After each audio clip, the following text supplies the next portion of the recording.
space history made right here tonight. You saw it live here on News 13 just a few minutes ago. News 13 being the only local station to bring it to you from start to finish as SpaceX landed and launched its Falcon 9 rocket on our Space Coast. Launched the rocket as a return to space flight and landed the first stage of that rocket. News 13's Greg Pallone has more he was at the Exploration Tower at Port Canaveral. Greg, you were there along with photojournalist Burhan Fantuzzi for News 13.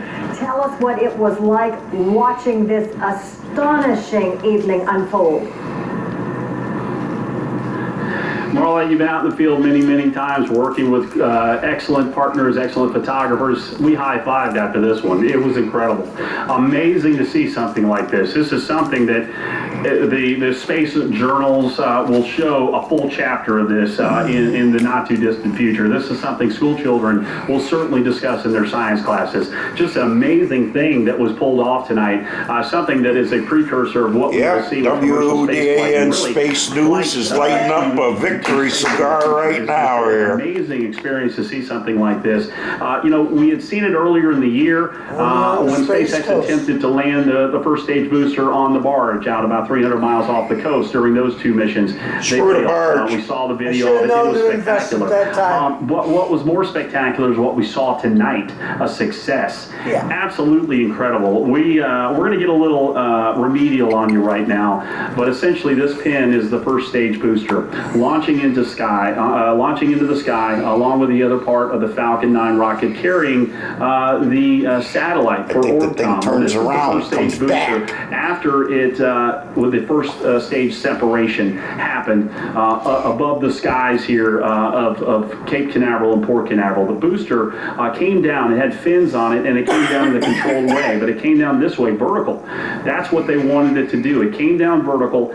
Once it got to a point high enough over the landing zone at the Cape, just a short distance from where it took off minutes before, the booster ignited and guided it to a safe landing. Absolutely amazing. Now this pin represents that booster. And then it must have been so straight up and down you couldn't see it burning. And then when it landed, you saw that big glow over the last few feet, slowing that thing down. What you're seeing now is what happened earlier tonight, just a few moments ago, with the first stage booster of the Falcon 9 rocket coming back in a controlled way to land safely. Yeah, but so many times I've gone up there and they've canceled and stuff. They've been wanting to do this for quite some time.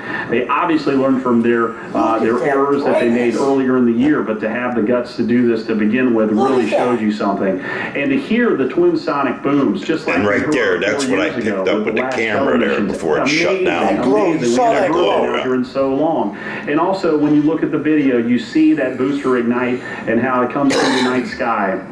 Absolutely incredible, looking like a UFO landing out toward the Atlantic Ocean from where we are. People were gasping, people were applauding, they were screaming. The people who have covered space along with us for many, many years, even decades, screaming like they're cheering for their favorite team in the World Series. Yes, WDAN Space News is smoking his victory space cigar. This is the future of commercial space flight. Why do you need reusability? You get to save yourself millions upon millions of dollars when you can reuse parts of your rocket. And that is why Elon Musk and SpaceX decided to take on this challenge and this venture. They succeeded tonight.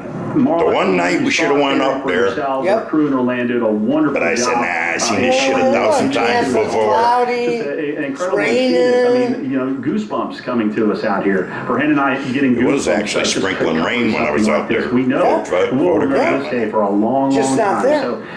So, without words, just an amazing thing to be able to do this. The primary mission is underway. The Orbcom satellite is deployed up in orbit. That was the primary mission. The secondary mission, amazing.